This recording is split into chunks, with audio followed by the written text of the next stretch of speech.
Of course, nobody will tell you, cannot tell you exact date, but my own impression that the Libyans, especially in the eastern side, they said enough is enough, and they are really fed up, and they will stand up, and they will liberate their cities. Our final target, of course, is a national reconciliation. We forgive each other, and we lay down the arms, and we start building the new Libya. You know, I want you also to meet the prisoners, because the army, they captured 100 of them in the battles. Please go interview them. They said it was our biggest mistake to fight with them. They misled us. Now we are with you. We want to fight back. But that's what prisoners always say. Yeah, but listen, no. They were misled. And they told you a sad story. They told, go there, it's a jihad. You will fight there, you go, and you will fight mercenaries. You will find people wearing a cross. You heard the story with the cross, because they're Christians, not Muslims. And then they found themselves fighting their brothers, Libyans. Of course. We cannot go forward without a national reconciliation. And how do you get that national reconciliation? How do you stop the fighting? I said the Libyans will do it themselves. Believe me. Without the Libyan army, without my father, without the government, believe me, the Libyans will settle the issue there in the East. They will do it because the older people will not leave this to go forever. But there has to be a ceasefire. As I said, they are unorganized. Nobody can talk with them. And now they are fighting each other every day. Every day there is a big war in Benghazi, on Tobruk, and between the militia themselves. Fine. No, with them not. But the people will get rid of them. Like what happened in Algeria in the 90s, again, where the people in the villages and the towns, they armed themselves and they fought the terrorists in Algeria. The same thing will happen here. Because, come on, people said enough is enough. Now they are fighting the government before, and now they are fighting each other. So every day there is a war in Benghazi. There is a fight in Benghazi, fighting each other, killing each other. And the real victim, the Libyan people there. So the Libyans, believe me, they will liberate themselves. They will do it. I said, the role of my father will be very symbolic. If you keep talking about, you should step down, you get nothing.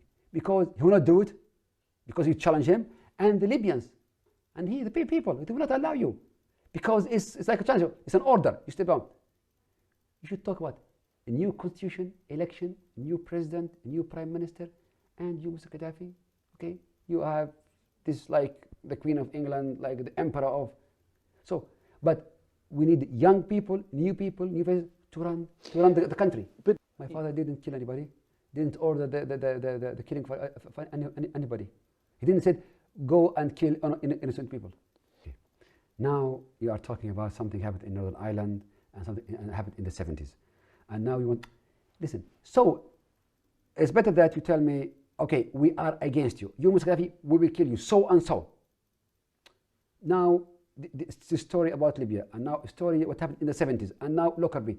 So it means we're going to kill you so or so. So the answer is, this is our country. We stay here, we live here, we die here, and we fight to the end. So we should, listen, if the people of the world, the Western world, wants to have an exit from this crisis, you should help the people in Libya to go forward, national reconciliation, a new constitution, local governance, you know, to help the foreign workers to come back, to start the reproduction of oil. Those are the demands of the Libyans. But the demand, no, go to the Libyans and say, what is your demand? To let Mr. Gaddafi leave the country, or you want a better future? Say, come on, better future. Nobody's talking about my father. It's just some politicians in London or Paris or Washington. But in fact, there is no civil war here in Libya. There is nothing called East and West. But like the army militia is fighting everybody. And the army militia consists of two groups. The ex-prisoners who escaped from the jail of Benghazi, criminals, and the terrorists who belong to Al-Qaeda and other Islamic groups. And you saw them. So there's nothing secret. It's everything on TV, and they are giving interviews, they are talking, they have weapons, and they are fighting. And they terrorize people, in city, especially in the city of Benghazi, in Derna, in Baida, in Tobruk. And everybody is afraid there. So there is no civil war. There is nothing that they are fighting the Libyan army. They are just armed militia. But the armed militia they are very weak, extremely weak, as you know. I mean, even the Gates, the American Defense Secretary said, they are not organized, weak, small number, very small number. But they have the West with them. They have a Tomahawk, they have Tornado, Rafale, F-18, they have air carriers. That's why they are strong. But otherwise, everybody is fighting them, and they are very weak, and the whole nation is so united against them. First of all, when I talk about Al-Qaeda, like in Derna, they set up their own state, the emirate. Mr. Al-Assadi, Suleiman Gammo, they are the emir and his deputy. They came from Guantanamo, they were in Guantanamo. So it's not secret. They were in Guantanamo, and they came to Libya, and then here we released them from prison, and now they are there. So I'm not talking about, like, I'm not making up my own story, but it's fact. Ex-prisoners, terrorists, with the photos. I mean, with their photos on TV. But in Benghazi, you talk to those people. But in Benghazi, you have more than 1 million people living there. What happened to them? You should talk with the ordinary people. They hanged people. They did execute people. The head of the International Red Cross, he came to Libya, and he went to their jails. He said he saw a very sad story there in Benghazi. They're putting hundreds and hundreds of people in small cells in Benghazi. You saw them hanging people on the bridges. You saw the picture of cutting the hands and the legs and the head of one guy in front of the people. So do you think the Libyan people are barbarians and they are wild and they are happy with this? Of course not. It's not about our army. You know who's fighting there? Not the army anymore. The people, volunteers. The people, they get afraid because Libya was a very safe country.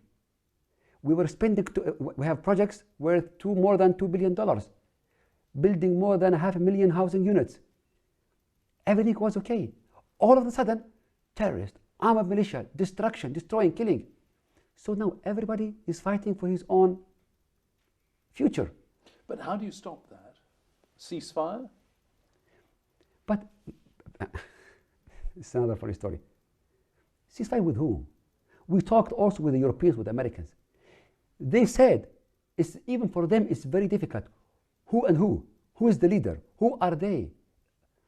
Nobody knows anything. They have no leaders. The rebel side. I mean, on BBC, when your correspondent there asked them, who's the leader? They said, we have no leader. So who are you? They said, we are all leaders.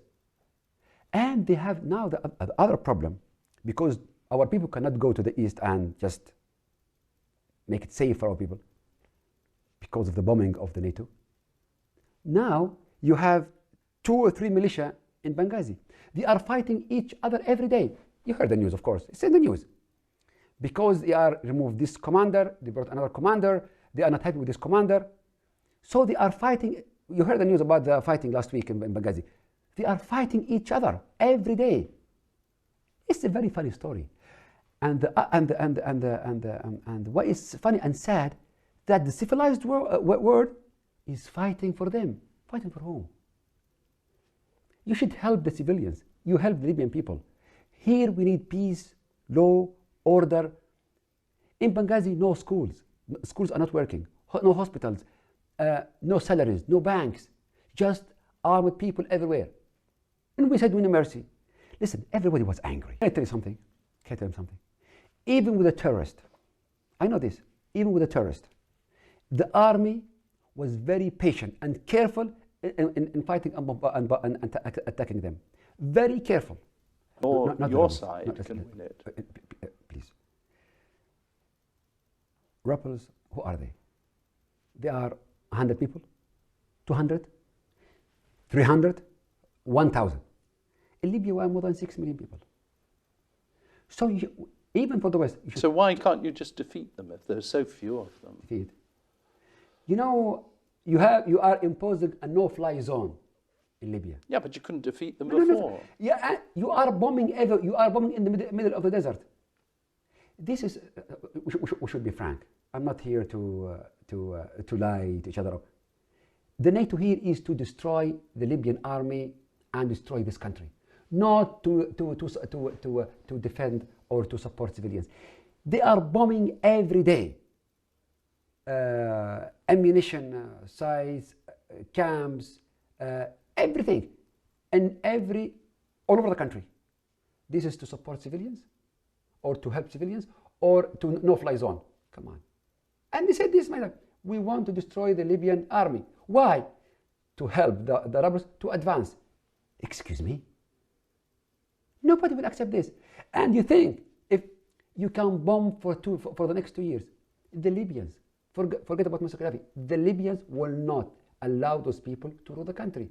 They want elections, they want democracy, they want, which is the request or demand number one for the Libyans, strong local governance. They want states and municipalities. But you think if you are bombing every day to help those rebels to advance, everybody will say, yeah, welcome here to advance. Of course. Regarding Musa Kosa, he was, treated in Cromwell Hospital in London. And he said, listen, now I'm on a travel ban list and I'm sick and I have to go every 3 months to Cromwell Hospital in London. If I can get permission, I want to go there. So I'm going to check with the British in Jerba, in the island of Jerba. Check what? Check that he could go to Britain? Yeah. And we allowed him to go to Jerba. He went to Jerba, by the way, first. First, he went to Jerba, to Tunisia. And he checked and he went there. So there's nothing against that. No, but surely, he wants to resign. Nothing wrong. But others, they defect, of course. Come on, they're human beings. They are old and sick, most of them. And so why not? Of course, you can resign and go. Yes, we haven't heard anything about this. No, I mean, at least maybe. No, they are sick people, old and sick people, and we have been bombed for 2 weeks. They are old people. They're not young like us. So if you are, imagine you are in London, and we are bombing you day and night for 2 weeks, and psychological pressure, and the media, the press, and you are sick and old. What can you do? So you resign, you say, I'm going. It's a war. Libya is at war. So it's a wartime. The British and the Americans, they know about Lockerbie. They know everything about Lockerbie. So there is no secret anymore to say what was Lockerbie. Come on. I have no idea about this. No, we have no secrets. Tell them what. And also plus, if you press him, you have to invent stories in order to give you immunity. So what can I do? So the British government said this. You have no immunity unless you cooperate. He is sick. He is sick and old. So if you put this way, no immunity, of course I will come out with the funny stories. I imagine this. You will see. If you are sick and old, this is a different story. But not everybody is sick and old in this country. This country, 70% of the Libyan population is under 40, the age of 40. So it's a very young population. Why? Killed? Maybe. With a cruise missile, with the airborne. But this is our country. But it might kill you. This will not happen. But this is our country. Those are our people. You know, my grandfather and grandfather fought for this country against the Italians, against the Turks, long time ago. There was no oil, no airplanes, no security council, but my family did fight for Libya 180 years ago. And we are doing the same thing. We are fighting for our country. We are here. We're not invading London or Paris or attacking New York.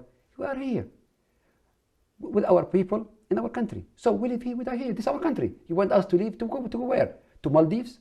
To the Caribbean? To Zimbabwe? Zimbabwe? To Uganda? Excuse me, no. To Venezuela? Not going? Of course not. Of course not.